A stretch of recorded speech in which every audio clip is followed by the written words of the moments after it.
Pessoal, eu quero falar um pouquinho agora do noticiário internacional, porque depois do Tribunal de Apelações considerar a aplicação do tarifaço ilegal, Donald Trump quer ir à Suprema Corte para fazer a medida continuar. Fabrício Knights, que vem para cá, meu irmão gêmeo, tudo bem? Tudo bom? Tranquilo? Tudo certo. Beleza, eu falei qualquer dia eu vou colocar o óculos do Fabrício para vocês não saberem quem é quem. Cada vez mais parecidos. Né? Exatamente, agora que a barba dele voltou a crescer, a gente está muito próximo, né? Então, é praticamente um espelho do outro aqui. Vai lá, Fabrício, conta pra gente o que Donald Trump quer e o que ele vai conseguir, assim, a partir das expectativas que temos sobre o tribunal norte-americano. Bem-vindo. Boa tarde, Evandro. Boa tarde a todos que acompanham o 3 em 1. Donald Trump quer levar esse caso para a Suprema Corte o quanto antes. Na semana passada, você falou, o Tribunal de Apelações declarou ilegais as tarifas que Donald Trump decretou lá em abril desse ano por conta da forma que elas foram decretadas, através da Lei de Emergência Econômica Nacional. Disse que o presidente não tem competência para decretar tarifas e impostos contra outros países. Isso é competência do Legislativo, do Congresso. Então, as tarifas não podem valer. Elas continuam válidas porque eles deram até 14 de outubro para o governo entrar com recurso na Suprema Corte e aí a Suprema Corte é quem vai decidir. Então, por enquanto, as tarifas continuam válidas. E aí a Casa Branca já se antecipou. Antes de expirar o prazo, já levou o caso para a Suprema Corte. A Suprema Corte vai ver se avalia o recurso ou não e aí vai levar para votação. A gente lembra que a Suprema Corte, a maioria dos juízes, Evandro, são indicados por presidentes republicanos. Sim. Tanto Trump, no primeiro mandato, quanto George W. Bush. Mas os casos mais recentes, parecidos, de ordens executivas que foram assinadas por um presidente, mas que eram questões de competência do Congresso, geralmente a Suprema Corte rejeita. Caso, por exemplo, no governo Joe Biden, quando ele perdoou a dívida estudantil de milhões de estudantes universitários. Isso foi para a Suprema Corte e a Suprema Corte falou, não pode, quem tem que decidir é o Congresso. E aí anulou o decreto de Joe Biden. Então, tem essa questão para a gente ficar de olho. Qual que é a preocupação aqui? Se as tarifas de Donald Trump caírem, há a possibilidade dos Estados Unidos terem que reembolsar os países que foram afetados pelas tarifas. Então a gente está falando aqui de bilhões e bilhões de dólares em indenizações para vários países que acabaram sendo afetados e possivelmente os acordos comerciais que foram fechados nas últimas semanas, nos últimos meses, deixam de ser válidos, já que não tem mais as tarifas. Então é uma dor de cabeça muito grande. A Casa Branca quer que isso seja julgado quanto antes para pensar no que ela faz caso não tenha mais as tarifas decretadas, aí se leva o caso para o Congresso e o Congresso tenta aprovar as tarifas, ou então para evitar que essa dívida, digamos assim, essa multa que a Casa Branca teria que pagar para os países aumente, porque as tarifas continuam correndo. Então essa é a preocupação de momento. Bom, é um inferno, né? Mas enfim, eu acho que os países prefeririam que as taxas fossem suspensas, que eles tenham que refazer negociações do que manter a aplicação de taxas, né, Fabrício? A gente vai acompanhar. Mas Donald Trump também anunciou algum tipo de medida mais rígida contra os venezuelanos, ou Fabrício? Anunciou. Hoje teve o anúncio da revogação do TPS, que é o sistema, é o programa temporário de vistos, de proteção especial, melhor dizendo, para 260 mil venezuelanos. Isso foi dado por Joe Biden lá em 2021, primeiro ano de mandato de Joe Biden. E o TPS, ele é dado para países, para cidadãos de países em situações extraordinárias, geralmente países que passam por algum tipo de desastre ecológico, passa por um furacão, alguma coisa desse tipo, ou então conflito armado. A gente viu, por exemplo, muitos cidadãos do Afeganistão, depois da tomada de poder do Talibã também, naquela mesma época, recebendo essa autorização especial para permanecer, para ir para os Estados Unidos e ficar por lá. O presidente Donald Trump revogou e disse que a Venezuela não está mais dentro desses parâmetros de situações extraordinárias, que ela não passa por algum tipo de desastre ambiental e também não passa por um conflito armado. Ou seja, essas pessoas agora, 260 mil pessoas pelo menos, podem ser deportadas do país a qualquer momento. Teve inclusive uma declaração hoje, Evandro, do secretário de Estado, Marco Rubio, com palavras nem um pouco sutis em relação a Nicolás Maduro. Acho que a gente tem esse trechinho aqui para trazer. Eres un fugitivo de la justicia norteamericana, no es el líder legítimo de Venezuela, no lo hemos reconocido. Eres un fugitivo. Foi em espanhol, mas deu para entender, né? Nicolás Maduro é um fugitivo da justiça norte-americana, isso que disse Marco Rubio, que fala um espanhol perfeito, ele é filho de latinos, né?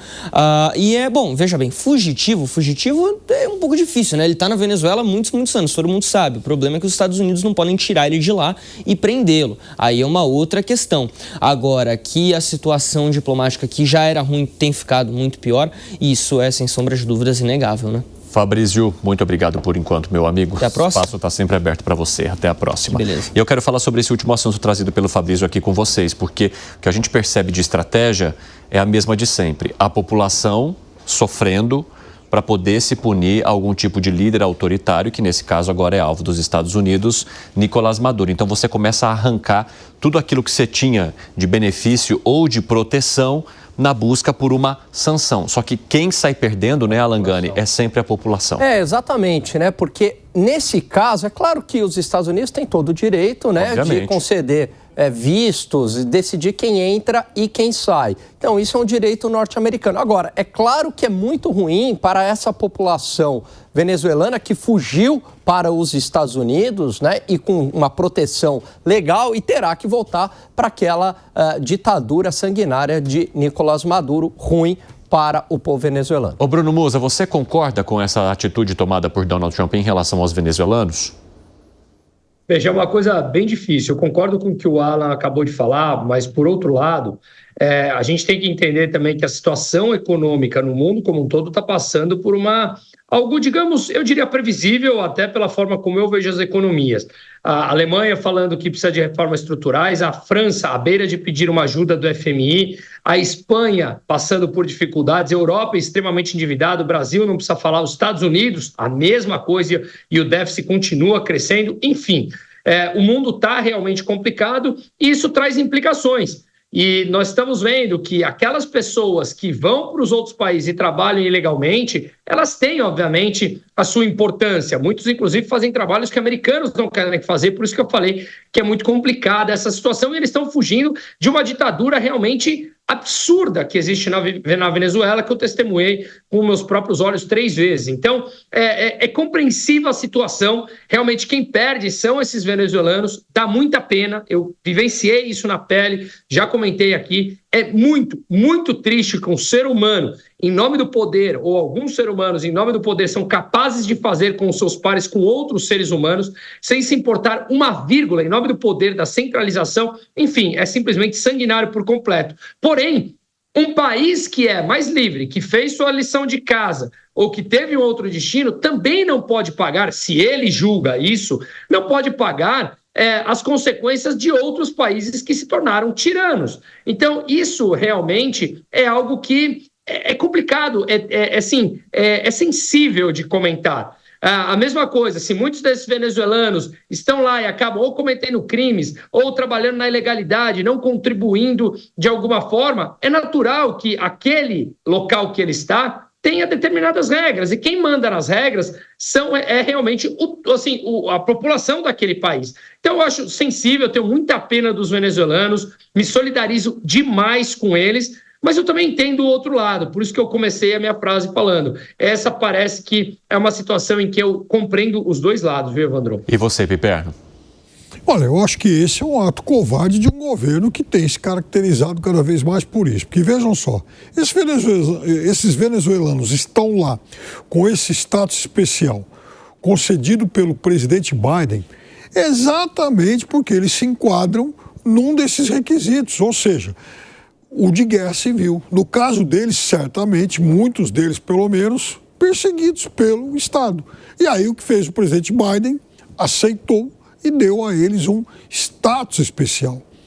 Então, não é que eles simplesmente saíram, foram lá atravessar o Rio Grande para ficarem clandestinamente buscando aí, quem sabe, um outro horizonte para a sua vida. Não, eles foram lá sabendo que eles poderiam desfrutar desse status especial. E o presidente Trump, quando ele combate a ditadura Maduro, vejam só que coisa mais paradoxal. Se de um lado ele combate, oferece aí milhões e milhões de dólares pela captura do Maduro, por outro lado, Ele quer mandar de volta para a Venezuela muitos desses venezuelanos que são perseguidos pela ditadura Maduro. Então, que ajuda é essa? Fala, Gani. Agora eu já falei, mas falo de novo. Fala. Não, eu falei. Não é possível. Essa eu falei. Eu comecei, essa eu tenho certeza. Essa eu falei. Cara, eu tô ficando maluco. Essa eu falei. Zé Maria Trindade, vai contigo. Eu preciso tomar algum suplemento aqui para garantir a minha memória, meu amigo. Vai lá. Não, você é muito bom. E não precisa de nada, não. Você está bem demais. Olha, é o seguinte. Donald Trump mudou o eixo do mundo, mas, em certa medida, ele precisava dessa sacudida mesmo, né? A gente vê, por exemplo, que é muito centrado nessa história aí de tarifas e tal, mas ele está mexendo nas relações comerciais do mundo inteiro. O mundo está se rearranjando e aí há tentativas de isolar os Estados Unidos. Eu acho muito difícil isolar uma economia, não só em números, mas em qualidade, da economia dos Estados Unidos, mas muito também na parte de relações entre países no sentido de exilados, de pessoas que vão trabalhar, enfim, está mudando a lógica e principalmente dos Estados Unidos, que é um país de imigrantes, né? Não tem o americano nato. O americano nato é índio, que morreram ali, né, pela cavalaria norte-americana e tal. Então, os Estados Unidos, um país tradicionalmente de exilados, de pessoas que vão para lá, né, de imigrantes, está agora numa nova política, uma nova postura, né? E essa história de mudança, a gente vê, é bíblico, né? O livro Êxodo mostra exatamente os israelitas liderados por Moisés fugindo da escravidão. Então, assim, isso sempre existiu na história da humanidade. E os imigrantes, eles são impulsionados ou por guerra, ou por situação econômica hostil e por política. Eu entendo que tirar a proteção de venezuelanos que foram para lá, cubanos que foram para lá, em alguns casos é sentença de morte, né? Voltar certos venezuelanos que estão nos Estados Unidos para a Venezuela, uma ditadura brutal como está acontecendo lá, é uma sentença de morte. E além disso, tem o lado econômico que o Bruno falou muito bem. Os imigrantes nos Estados Unidos, eles se submetem a trabalhos que os americanos não querem. E nós temos aqui internamente também essa movimentação. Em São Paulo, que é o alvo de muitos imigrantes brasileiros, e eu sou de uma região lá do Nordeste de Minas que mandou muita gente para São Paulo, né? Em São Paulo existem atividades que os paulistanos não querem fazer. E os imigrantes fazem muito bem, né? Então, assim, a vida tem essa complementação. É muito difícil mexer no que está tudo arrumado e isso aí vai provocar uma mudança muito grande. Eu não sei se os Estados Unidos conseguiriam ter uma economia tão forte sem os imigrantes.